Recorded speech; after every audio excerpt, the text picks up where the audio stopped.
오늘 말씀 참 재밌죠? 네, 나귀가 말을 합니다.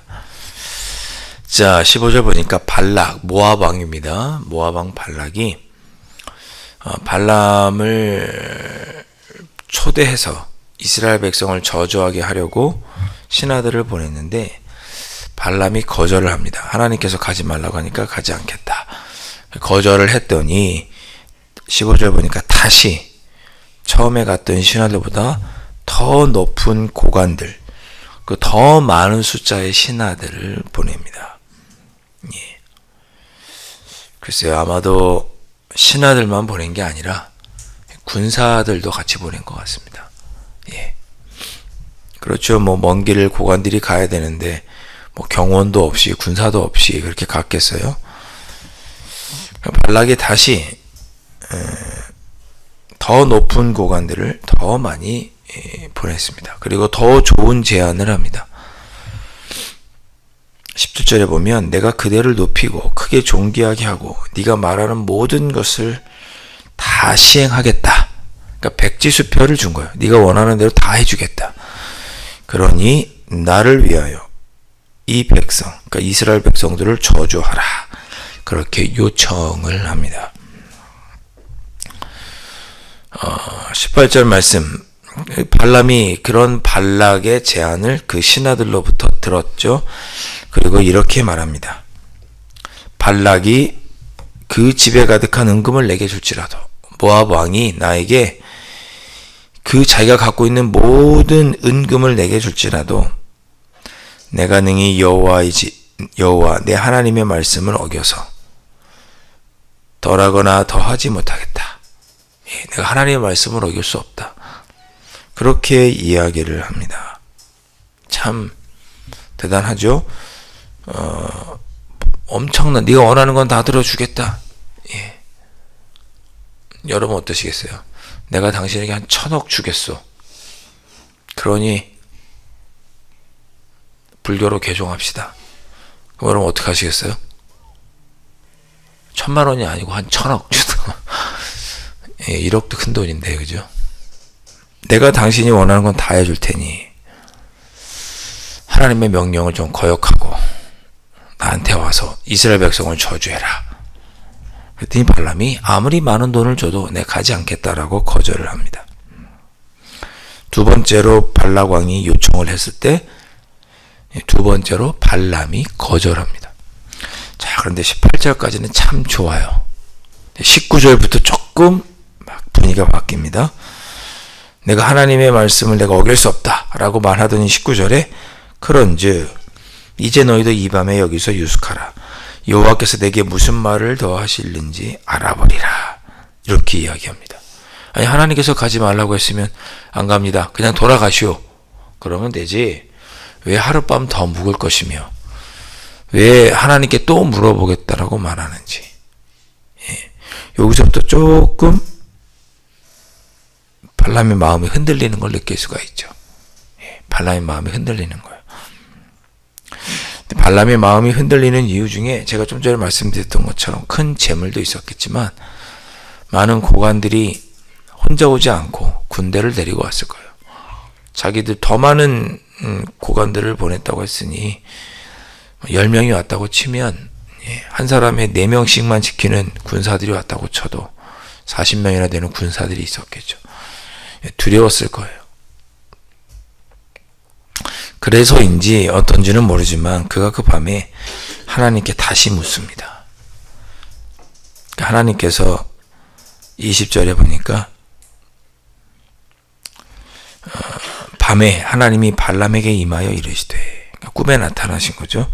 그 사람들이 너를 부르러 왔거든. 일어나 함께 가라. 예. 라고 말하시면서 그러나 내가 내게 이르는 말만 준행하라고 엄중하게 단서를 하십니다. 그래, 가. 네 생명이 위독하고 네 마음이 또 그렇다면 그래. 네 마음이 뭐 너무 이렇게 흔들린다면 어쩔 수 없겠지. 가라. 그러나 내가 이르는 말만, 하나님께서 명하시는 말만 말해라. 이스라엘 백성을 저주한다든지 또는 다른 말로 한다든지 하지 말고 오직 하나님이 이르는 말만 준행하라고 엄중히 경고하십니다. 그러나 하나님은 가지 않기를 바라시는 거죠. 저는 마치 이런 장면이 하와가 선악과를 따먹는 거랑 비슷하다는 생각이 듭니다. 하나님께서 먹지 말라고 한 것을 알면서도 보니까 주변 사람들의 말이 흔들려서 먹어볼 할 것 같고 좋아 보이거든요. 그래서 뱀의 유혹에 못 이겨 따먹죠. 비슷하게 발람도 하나님의 음성이 하나님의 뜻이 무엇인지를 알면서도 많은 재물과 또는 어떤 위협 앞에서 마음이 흔들립니다. 또 하나님께 묻는 거죠. 하나님께서 네가 하고 싶은 대로 하되 그러나 내가 내게 이르는 말만 준행하라고 엄중하게 경고하십니다. 21일 발람이 아침에 일어났습니다. 다음날 떠나기로 한 거죠. 나귀의 안장을 지우고 고관들과 함께 가게 됩니다. 그런데 하나님은 22절에 보면 진노하셨어요. 가지 말지 그래도. 진노하신 거죠. 그 진노를 어떻게 표현하셨느냐.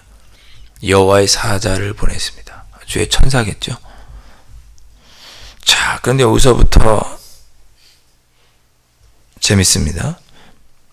발람이 혼자 간 것이 아니고 나귀를 탔고 따르는 시종 2명이 있었습니다. 그런데 23절 보니까 여호와의 사자가 길을 막았어요. 길을 가고 있는데 길을 막아 앞에 섰습니다. 나귀는 그걸 본 거죠. 발람은 못 봤어요. 2시 정도 못 봤어요. 나귀는 본 거예요. 앞에 여호와의 종이 서 있으니까 그 길을 여호와의 종을 사자를 가로질러 가지 못하고 옆으로 길을 벗어난 거예요. 사자를 치고 갈 수는 없으니까 옆으로 이렇게 길을 벗어난 거죠. 그러다가 옆에 길로 밭으로 이렇게 나귀가 들어간 거예요. 그러니까 이제 발람은 여호와의 사자가 있는 것은 모르고 나귀가 갑자기 곧장 가다가 길로 빠져가지고 밭으로 가니까 어떻게 해요? 이리야 워이 하면서 채찍질한 거죠. 그리로 가지마 라고 나귀를 채찍질한 거죠. 그러더니 나귀가 다시 들어선 모양입니다. 길로. 근데 여호와의 사자가 포도원 사이에 섰는데 좁은 길이라고 표현되어 있습니다. 좌우에는 담이 있었어요. 예. 이제 좁은 길에 딱 서 있으니까 여러분 좁은 길에 딱 서 있으니까 나귀가 이번에는 양 옆으로 빠질 수가 없죠. 왜 담이 있죠 옆에. 그러니까 옆으로 이렇게 담으로 붙어서 비껴가려고 한 거예요. 그러다 보니까 나귀에 타고 있던 발람의 다리가 그 벽에 닿은 거죠. 담에. 그랬더니 또 채찍질했습니다. 얘가 왜 이래? 똑바로 안 가고 또 채찍질한 거죠.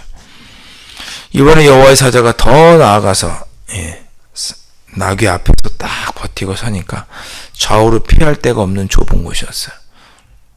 그러자 나귀가 가지 않고 갑자기 발람 앞에 엎드려져 버렸습니다. 못 가겠다고. 그랬더니 발람이 화가 나서 이 나귀는 왜 그러냐 그러고 지팡이로 나귀를 심하게 때렸습니다.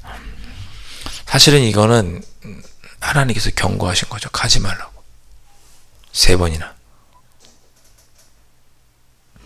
28절에 그러자 나귀가 말을 합니다.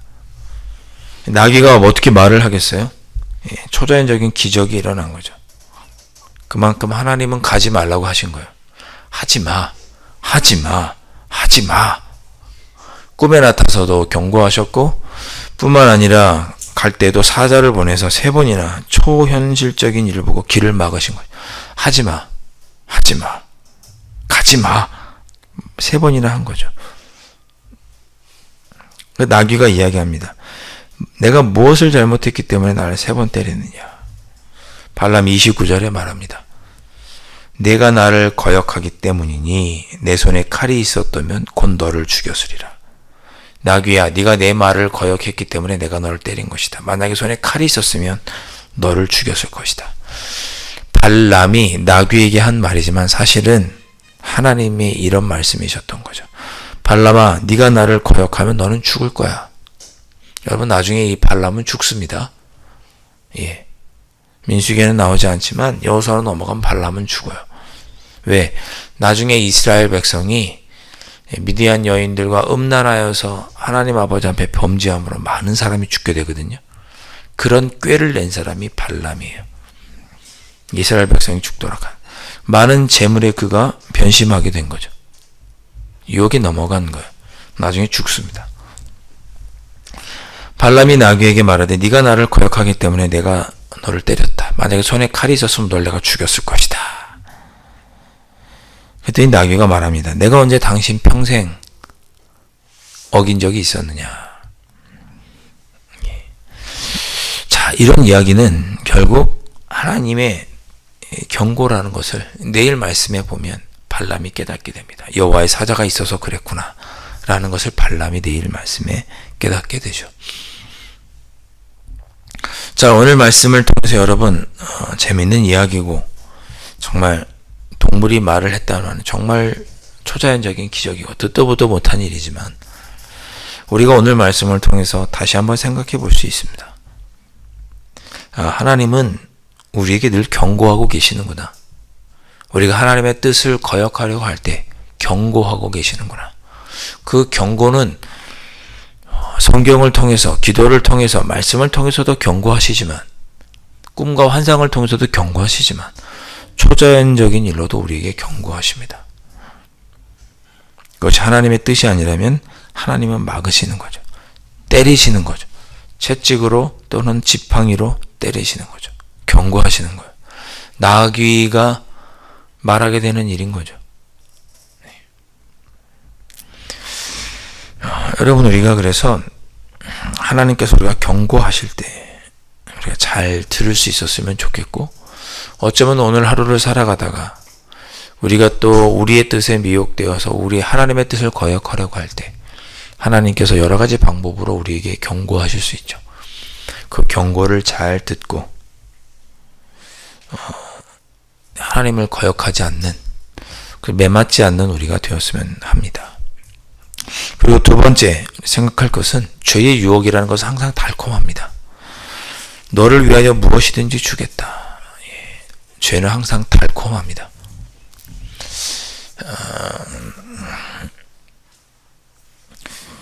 여러분, 언제나 우리에게 죄를 짓도록 하는 그 유혹은 교묘하고 달콤하게 다가옵니다. 그러니 우리가 영적으로 잘 분별할 수 있었으면 좋겠습니다.